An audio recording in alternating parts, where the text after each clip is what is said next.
আসসালামু আলাইকুম ওয়া রাহমাতুল্লাহ। বর্তমানে এই সময় অনেকেই স্বপ্ন দেখতেছে একটা খামার করার, অনেকেই চাচ্ছে দেশি মুরগির খামার শুরু করার জন্য। তবে দেশি মুরগির পালনের ক্ষেত্রে কয়েকটা বিষয় অবশ্যই আপনাকে মাথায় রাখতে হবে। এমন কিছু মুরগি আপনাকে পালন করতে হবে যে মুরগিগুলো সচরাচর পাওয়া যায় না, অর্থাৎ হতে পারে গলাশিলা, ঝুটিওলা কিংবা এমন কালারের মুরগি যে কালারগুলো একদম ইউনিক হবে। এমন সব মুরগি দিয়ে যদি আপনি খামার শুরু করেন তাহলে কি হবে জানেন? তাহলে এই মুরগিগুলোর যে বাচ্চাগুলো হবে, বাচ্চাগুলো আপনি সহজেই বিক্রি করতে পারবেন, ভালো একটা দামে বিক্রি করতে পারবেন। সেই লক্ষ্যে আমরা কাজ করতেছি। আমরা বর্তমানে হাট থেকে ঘুরে ঘুরে সুন্দর সুন্দর কিছু মুরগি কিনে আমাদের ক্লায়েন্টদেরকে দেওয়ার চেষ্টা করতেছি। কুমিল্লার ফাইজুল ভাইকে আমরা অনেকগুলো মুরগি দিয়েছিলাম, উনি আবারও আমাদের কাছ থেকে মুরগি নেবে। ওনার জন্য অনেকগুলো মুরগি আমরা কিনে এনেছি। তো এখন সমস্যা হলো তাদের খাবার আমাকে প্রস্তুত করতে হবে। তো আমরা ডিম পাড়া মুরগিদেরকে কোন খাবারটা খাওয়াই? ডিম পাড়া মুরগিদেরকে আমরা লেয়ার 1 ফিট খেতে দেই। আমরা চাইলেই বাজার থেকে ফিডগুলো কিনে খাওয়াইতে পারি, কিন্তু খাওয়াচ্ছে না কেন জানেন? এটা অনেকদিন আগে খোলা হয়েছে, খাবারগুলো ড্যাম হয়ে যায়, নষ্ট হয়ে যায়। সেজন্য আমরা করি কি, সবসময় বড় বড় লেয়ার মুরগির যে খামারগুলো আছে ওই খামার থেকে ফিড আনার চেষ্টা করি। তো আজকে আমরা করব কি,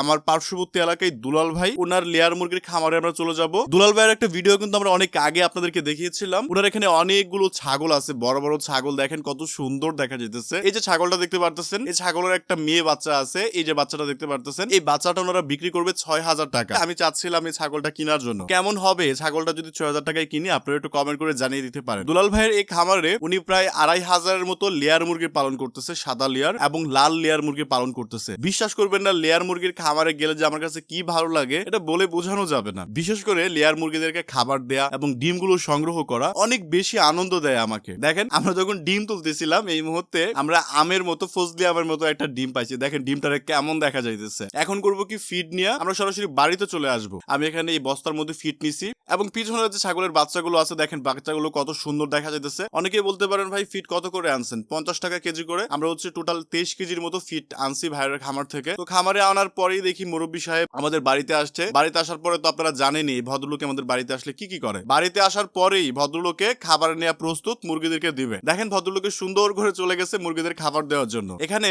আমাদের এই ঘরের মধ্যে একটা জায়গা করে দিছি, এই জায়গায় যাতে মুরগিগুলো ডিম পারতে পারে, কেননা এগুলো হাট থেকে কেনা হয়েছে, যার ফলে অনেক মুরগিগুলোর ক্যালসিয়ামের ঘাটতি থাকতে পারে। এগুলো করে কি, নিজের ডিমগুলো নিজেরাই টুকরায় টুকরায় খেয়ে ফেলে, যার ফলে আমরা এটা বেঁধে দিচ্ছি। এখন থেকে মুরগিগুলো এটার মধ্যে ডিম পারবে এবং ডিমগুলো খেতে পারবে না। এবং দেখেন এই মুরব্বী পুংটা বেড়ায় এই ছাগলের বাচ্চা অর্থাৎ মায়াবতীর বাচ্চারা নিয়ে কত কিছু করতেছে, কত দুষ্টমি করতেছে। ভাই এই হচ্ছে বিষয়। তো আপনাদের সকলকে একটা কথা বলবো, দেশি মুরগি পালন যদি করতে চান এমন কিছু মুরগি দিয়ে শুরু করতে হবে যে মুরগিগুলো আপনাকে আকৃষ্ট করবে, যে মুরগির সৌন্দর্য আপনাকে আকৃষ্ট করবে। পশু পাখিদের প্রতি যদি ভালোবাসা থাকে, সঠিকভাবে যদি পরিশ্রম করতে পারেন, তাহলে ইনশাআল্লাহ মহান আল্লাহ সুবহানাহু ওয়া তাআলা কোনো না কোনো সময় আপনাকে সফলতা দান করবেই। আবারও দেখা হবে নতুন ভিডিওতে। সে পর্যন্ত মহান আল্লাহ সুবহানাহু ওয়া তাআলা আপনাদের সকলকে ভালো রাখুক।